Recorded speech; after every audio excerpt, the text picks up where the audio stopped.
ម៉ែអូនចោលយើងហើយប្រពន្ធខ្ញុំទេបងសូមបងអាណិតប្រณีនាងទៅជាច្រើនថ្ងៃចោលខ្ញុំជាប្តីខ្ញុំដេកមិនលក់ទឹកភ្នែកក៏ឈឺចាំស្ទើសូ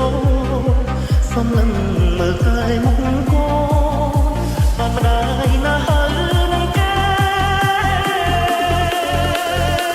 ប្រពន្ធសូមលាញ់អើយ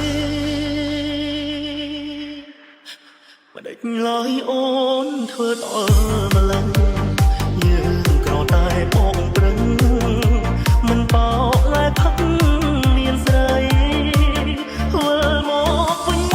កកូនខ្ញុំរកអូនរៀងរាល់ថ្ងៃអូនคงបងអាចអភ័យអើយតែស្រីត្រឡប់មកអូនអីស្រីហើយអ្វីឆំរកអូនទេកូនរត់ប្រមារីឯឯវិញរងទុក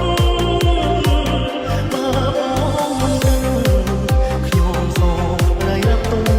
នោះបងហងណាបើស្បក់ឲ្យបងបានរស់សេចក្ដី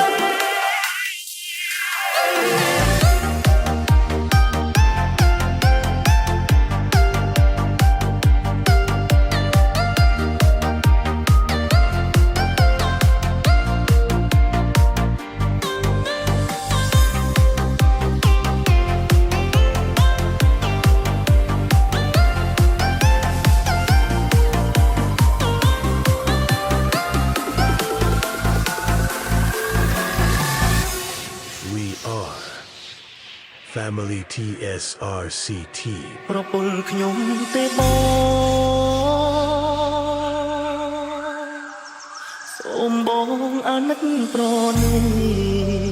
នាងទៅជាច្រើនថ្ងៃចោលខ្ញុំជាប្តីនឹងកូនខ្ញុំដេកមិនលក់ទឹកភ្នែកក៏ឈឺចាំស្ទើសូសំឡឹងមើលតែមុខកូនបានម្ដាយណាស់ហើយនឹងគេខ្ញុំគឺជាកម្មករប្រដដើមបីគ្រួសារខំស៊ីឈ្នួលធ្វើការមិនសូវបាននៅផ្ទះទេឆំរត់អងគេកូនរត់ប្រមារីឯប្ដីវិញរងទុកបើបងមិនដឹងខ្ញុំសូមរៃរត់ទុំនោះបងហងណាបើស្បក់ឲ្យបងបានយល់សេចក្ដីប្រពន្ធសូមលាញ់អើយមិនដេចឡើយអូនធ្វើដល់